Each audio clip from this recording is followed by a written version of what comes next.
নন্দীগ্রামে আইএসএফের সবাই হামলা চালালো তৃণমূল। আজ নন্দীগ্রাম বাইপাসে আইএসএফের জনসভা ছিল। সেই জনসভার জন্য স্টেজ মাইক সমস্ত রকমের প্রস্তুতি করছিল আইএসএফের কর্মী সমর্থকরা। 3টা থেকে 7টা পর্যন্ত আজ প্রোগ্রাম ছিল, কিন্তু সেই প্রোগ্রামে যাওয়ার কথা ছিল আইএসএফের বিধায়ক নওশাদ সিদ্দিকীর। আর সেখানেই সেই মঞ্চ ভেঙে দেয় তৃণমূলের দুষ্কৃতরা। তৃণমূলের কর্মী সমর্থকরা সেই আইএসএফের সেই মঞ্চকে হামলা করে, সেখানে ভাঙচুর করে, এসে আইএসএফের কর্মী সমর্থকদের উপর মারধর করে এবং তারপর ঘটনাস্থলে পৌঁছায় আইএসএফের বিধায়ক নওশাদ সিদ্দিকী। নওশাদ সিদ্দিকীর নেতৃত্বে আজকে নন্দীগ্রাম থানায় তার বিরুদ্ধে, এই দুষ্কৃতীদের বিরুদ্ধে একেবারে লিখিত অভিযোগ করা হয়। নন্দীগ্রামের দাপুটে তৃণমূল নেতা আবু সুফিয়ানের নেতৃত্বে এই ঘটনা ঘটেছে। তৃণমূল কংগ্রেসের নেতা আবু সুফিয়ান নন্দীগ্রামে দীর্ঘদিন ধরে নেতৃত্ব দিচ্ছেন, তার দাপটে একেবারে উত্তপ্ত। সেই তারই দাপটে, তারই নেতৃত্বে এই ঘটনা ঘটেছে বলে আইএসএফের অভিযোগ। আইএসএফের প্রার্থী মহিউদ্দিন তিনি লিখিতভাবে থানায় অভিযোগ করেছেন এবং এই ঘটনার পর নওশাদ সিদ্দিকী ঠিক কি বলেছেন শোনাবো আপনাদের। আমাদের প্রার্থী ইন্ডিয়ান সেকুলার ফ্রন্টের প্রার্থী খামচন্দ্র নিয়ে লড়াই করছেন যে আগামী 25 তারিখে তার পক্ষে ভোট যাতে দেয়, সেই বক্তব্য নিয়ে আমরা ভোট নিয়ে সমাজের জন্য কি করব, দেশের জন্য কি করতে চাই, এই নন্দীগ্রামের মানুষের জন্য কি করতে চাই, তমলুকের মানুষের জন্য কি করতে চাই সেটা জানাতে এসেছিলাম। কিন্তু দুঃখের বিষয়, আমাদের সমস্ত স্তর থেকে যে সময় একটা প্রোগ্রাম করতে গেলে, জনসভা করতে গেলে যে সমস্ত পেপারস করে প্রয়োজন হয় সমস্তগুলো আমাদের কাছে ছিল। আমরা যত সময়ে প্যান্ডেল মাইক স্টেজ করার জন্য প্রস্তুত যখন নিচ্ছিল, তৃণমূলের আশ্রিত কিছু গুন্ডামস্তান তার দলের কিছু নেতারা থেকে আমাদের প্যান্ডেল ভাঙচুর করে এবং সেখান থেকে আমাদের যারা দায়িত্বশীলেরা ছিল ওখান থেকে তাদেরকে বিতাড়িত করে।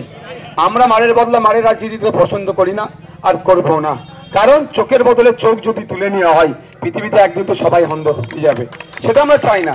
আমরা প্রশাসন বন্ধুদের কাছে, যেখানে উনি ওখানকার যিনি চার্জে ছিলেন সেই সাহেবের সাথে কথা বললাম, তিনি আশ্বস্ত করেছিলেন যে আপনার থানায় যে একটা লিখিত জমা করুন, আমরা তাদের বিরুদ্ধে ব্যবস্থা গ্রহণ করব।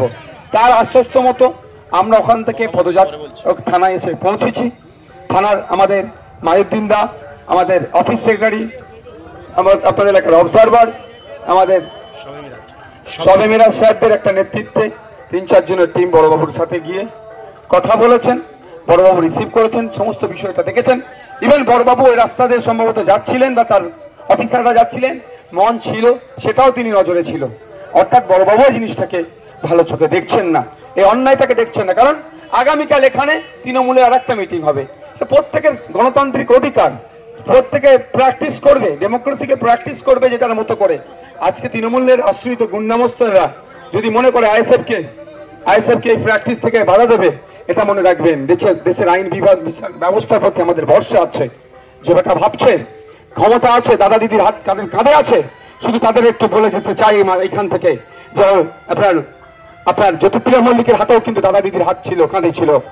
শাহজাহান শেখেরও কাঁধে কিন্তু দাদা দিদির হাত ছিল। উত্তম শিবুদের কাঁধেও কিন্তু হাত ছিল।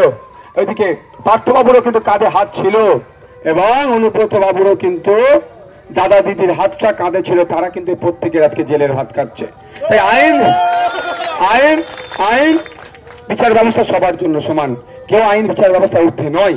আজকে আমরা থানায় জমা দিয়েছি, থানা আশ্বস্ত করেছে, এফআইআর রেজিস্টার করছে, এফআইআর শুরু করছে। আমি আশা করব যে কালকে আমার ওই মেদিনীপুর জেলার এই বিপ্লবের মাটিতে কালকে আমারও প্রোগ্রাম আছে, আমি কালকে আবার আসবো এই বিপ্লবের মাটিতে। যদি কালকের মধ্যে কোনো অ্যাকশন না নেয়, পরবর্তী কি করতে হয় না করতে হয় গণতান্ত্রিক প্রক্রিয়ায় আমি আমার ভালোবাসার মানুষ আইএসএফের কর্মী সমর্থকদের উদ্দেশ্যে তখন জানাবো। আজকের আমাদের এখানে কোনো ভাষণ দেওয়ার মিটিং নয়।